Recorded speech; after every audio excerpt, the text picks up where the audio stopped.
What's up, good people, and welcome to the 52 Scott Podcast. I am your host, Comedian 96, along with Freddie G, K Money, and Slash. Collectively, we are the Mind of Men, and welcome to Black Friday.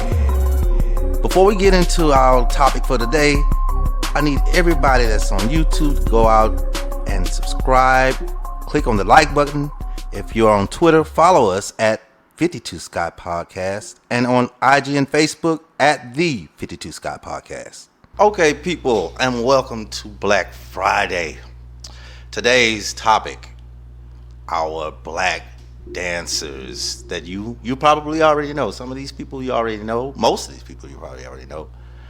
The reason for this topic is I want to give a shout out to Bill Cosby. You remember back in the day, y'all, we used to watch the Bill Cosby show? Yes, sir. If y'all remember, his format was always educational, whether it's pregnancy, whether it's animals, paintings, dancers. You remember, that's where I got this topic for. Remember, a challenge. And they was tired. He kept on, that old man kept saying, talent. I can't remember his name. I'm sorry, I don't remember, because I think he was a dance teacher himself. So I thought about that, and I said, you know what? I'm gonna educate us on our black dancers, and some of these, surprisingly, you may know. So let's get into it. Top 15 black dancers who changed American dance. So first one, I heard of this name, but I'm not 100% sure, but I have heard of this name. It was Master Juba. Y'all heard of her? Nope. Okay. I heard of Master P. Does it say what type of dance? It says, I'm going to get into it now. It says, and it's so funny, y'all never heard. And it starts off, it's likely many dancers have never heard of Master Juba. Very first sentence. So, okay, that's good. You know, due to the fact that important contributions go sadly hand in hand with performances that reiterate racist stereotyping. So that's probably why, because, you know, back in the days we had those, you had all type of musicians. I don't know, remember 7 Years a Slave? Remember he was a traveling musician when they called him whatever. You probably ain't never heard of no musicians like that. So that's probably what they get in that. So Master Juba was number 15. Master Juba, their legal name was William Henry James. They were the first known dancers who was known to combine footwork with traditional African rhythms, leading to the creation of tap dance. So there we go. That is Master Juba's. So now that we went to tap dance, who do y'all think is gonna come next at number 14? Gregory Hines or Savion Glover. Let me go back. Master Juba was 1825 and died in 1852. Okay. So I can tell you another one. Go ahead. A long time ago. Sammy Davis Jr. You're getting close. Mr. Bojangles Robinson. Close. Okay. And that was 1878 to 1949. They died in 1949. So Mr. Bojangles. Now I've heard this name. I really honestly don't know too much about anyone of y'all want to know anything about Mr. Bojangles? If I'm not mistaken, he started in a lot of those silent movies. Yeah. Yes. Silent film. Yep. He's the first black solo performer to star in white in the silent movies. They called white vaudeville circuits. You know, and he headlined. He did that. That's what he did. So. Look at old K Money knowing a little something. Look at him, yeah. Congratulated. Yeah, I see you. Okay, he did a total of 14 films and 6 Broadway shows. So yeah, he was chilling. You earned that F minus. You ain't lying. Check minus. That's still an F minus, y'all. Now this other one, y'all, I cannot pronounce, and they were 1898 to 1965. Asada Dufara. Never heard of. No, yeah. So she was a dance pioneer, bringing authentic Western African culture to dance audience in the United States. Another one, this is unheard of at the time, an African dance It opened doors to new studies of cultural dances and performances. So she just brought something here, something new that we had never heard of. It's probably why we never. The next one, number 14. No, I'm sorry, not 14. I'm sorry, number 11 is John Bubbles. Now, John Bubbles looked familiar. Now, this is where they had the blackface and all that. What year is this? 1902 to 1986, though. That's 1986. I mean, to us, that's 1902 to 86. 1902 He passed away in 86. So he was 84 84. years old. Mm-hmm. Yeah, so he got a piece of the Bojangles and the even Sammy Davis and Gregory Hines. He probably got a piece of all of them. So yeah, and oh man, yeah, I because think that they got a piece of him. Yeah, Gregory Hines would be after him, right? Yeah, Right. Would be after him too. right, but see this man here, John Bubbles, he got to tap looking at this with Bojangles Robinson, and then at the same time, Sammy Davis, which is I think he was in the 50s, and then this dude stopped at 86. So if he stopped in 80s, shoot, I think Gregory Hines was doing it in the 70s, right? Yeah, he was. So he's probably doing it. He's probably the dudes that was doing it. You know, he probably got the best of all worlds. He got all different kind of like generations in the 86-year period. Gotcha. Yeah. So, damn, that's awesome. Now that make you think, man. Like, damn, who the people you gonna work with in your life? Shit, that's awesome. All right, now this next one, and y'all might can educate me on this one. Everybody know this. The Josephine Baker. I didn't know she was a dancer. Mm-hmm. The Josephine Baker story. I've heard that movie. I've heard it. I've never seen it. Anybody want to weigh in on it? And she was 1906 to 1975. Yeah, I'm familiar with the Josephine. name, but I can kind of vaguely see her face actually. But yeah, I'm familiar with the name, not really of the accolades that she's got, but I know she did something, dance wise. Yeah. Does it mention the type of dance she did? She was one for the last dance. She. I see you don't know either, huh? No, it's basically saying. I'm telling y'all, the article is making her look like the article. If you read it, it's making her look more like I was gonna say Cicely Tyson. Oh my goodness. The Underground Railroad lady. Harriet Tubman. That's what it's make. I'm gonna read it. One of the first black women to leave the mark on the dance world. Josephine Baker legacy is a synonymous with sensational bravery and uninhibited passion. Born in St. Louis, Missouri, Baker grew up with little and quickly developed an independent spirit, learning to provide for herself, to make her own way. It has nothing to do with dance so far. This free and bold behavior led her to perform finally across the country with Jones Family Band and Dixie Steppers in 1919.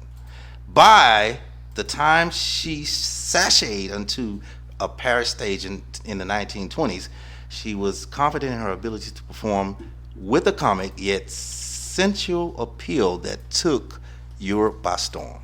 So, does it say how she died? Yeah. So, in her lifetime, it said she received approximately 1,500 marriage proposals and countries, gifts, admirers, including luxury cars. On the day of her funeral, more than 20,000 people crowded the streets of Paris to watch the procession on its way to the church. So that's, yeah, she must have been beautiful. Yeah. So it didn't say how she died. No, it didn't. They just said how many people were there. Not at all. Doesn't say. But it does say that Baker fought segregation through organizations like the National Association for the Advancement of Colored People, the NAACP. The organization actually named May 20th Josephine Baker Day in honor of her efforts. So it's not even really talking about dance with her, so that's really confusing. It talks more about her beauty and stuff like that. So the next one is Catherine Dunham. I've never heard of her. She's women of African American dance. You know, they having a lot of those dance things on TikTok that they do, especially after Tyler when she came up. You know, that Water song. A lot of African dances are coming out of them because that I'm noticing now. So there are different types.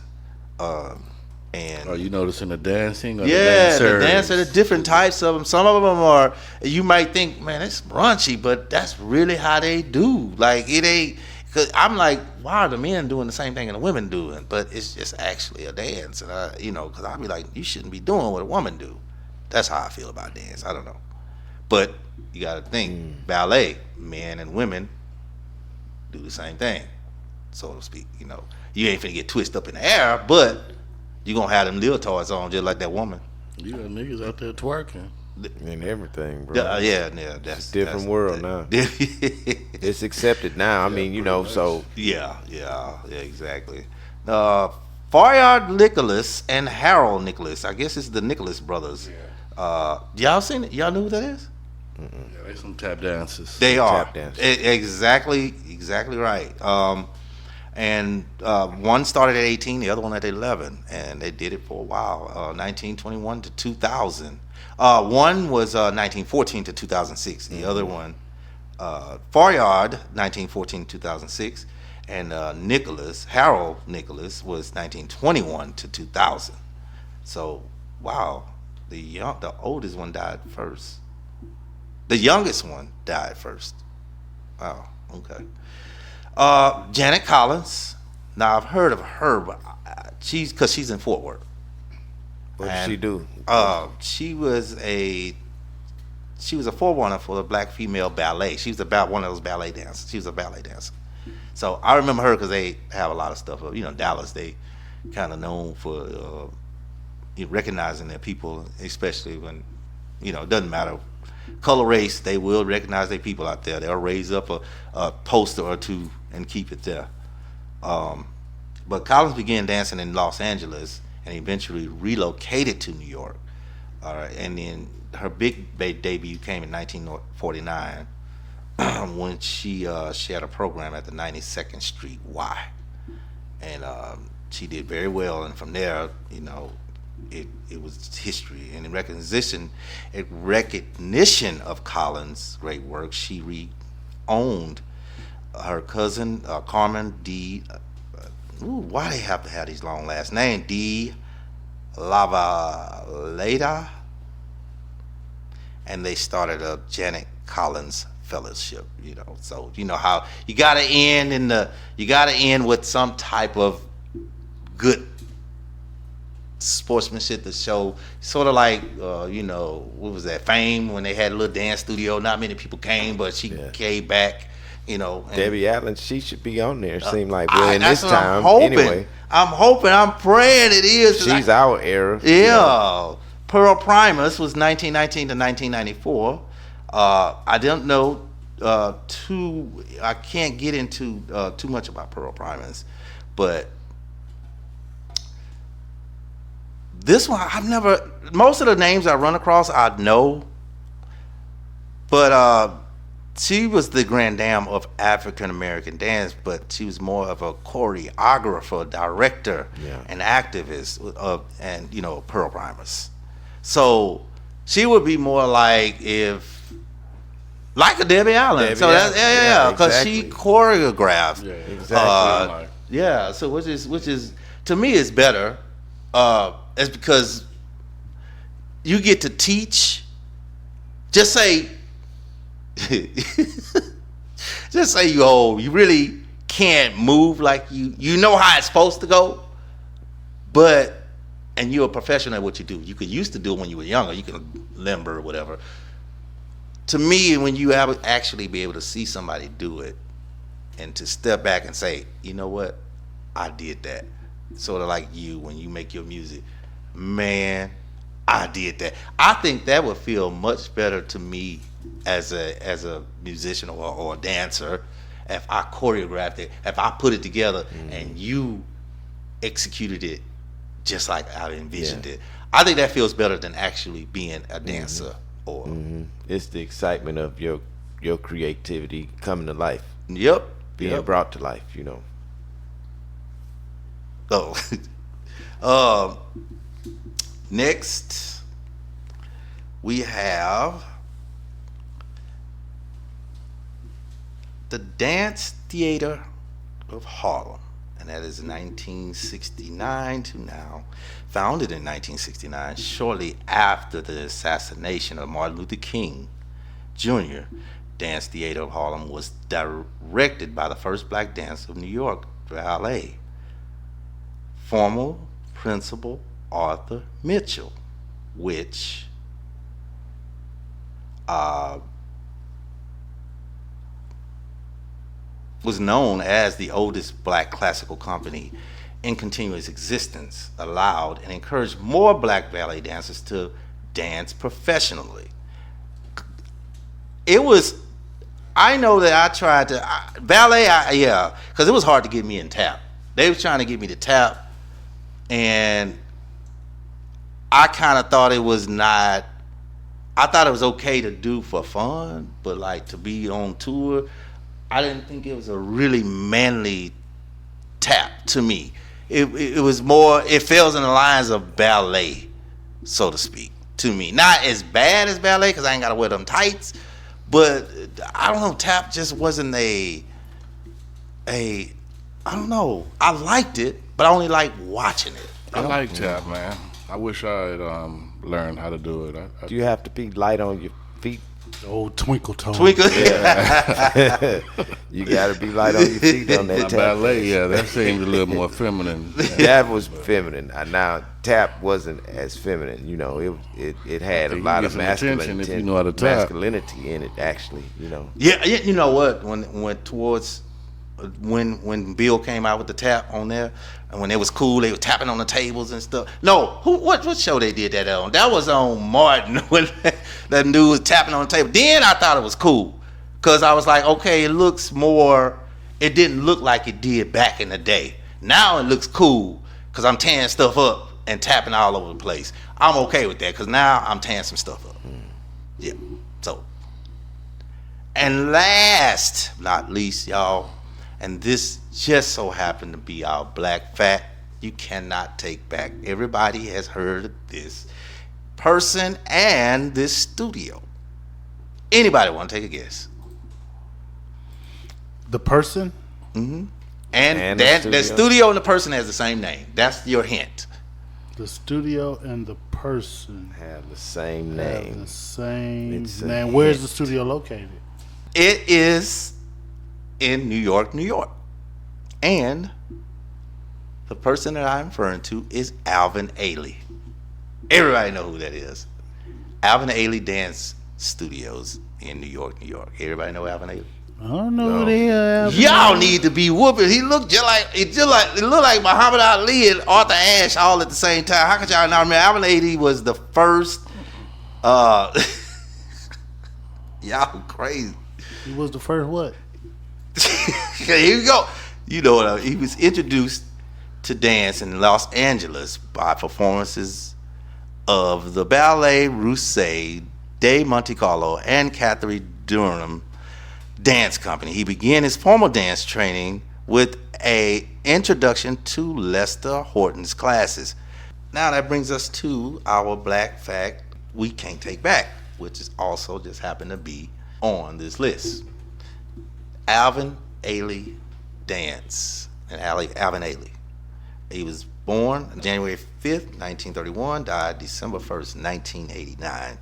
Alvin Ailey was an American dance director and activist who founded the Alvin Ailey American Dance Theater in New York, New York. All right, he created this, and it was affiliated with the Ailey School. It was also it's a smaller school. It's a center, actually, a dance center, and it was a haven for nurturing black artists expressing their universally universality of the African American experience through dance. So different types of dance. That means that crimp. I don't know if y'all remember that where they be doing that crimping and all that stuff. Whatever dance you have, you brought it all to his studio to do that. So shout out to Alvin Ailey to having an open mind to different dance throughout the world. Peace. This concludes our show for Black Friday, and if you haven't done so already, follow us on Twitter at 52 Scott Podcast. Also on Facebook and Instagram at the 52 Scott Podcast. Also, like and subscribe if you haven't done so on YouTube.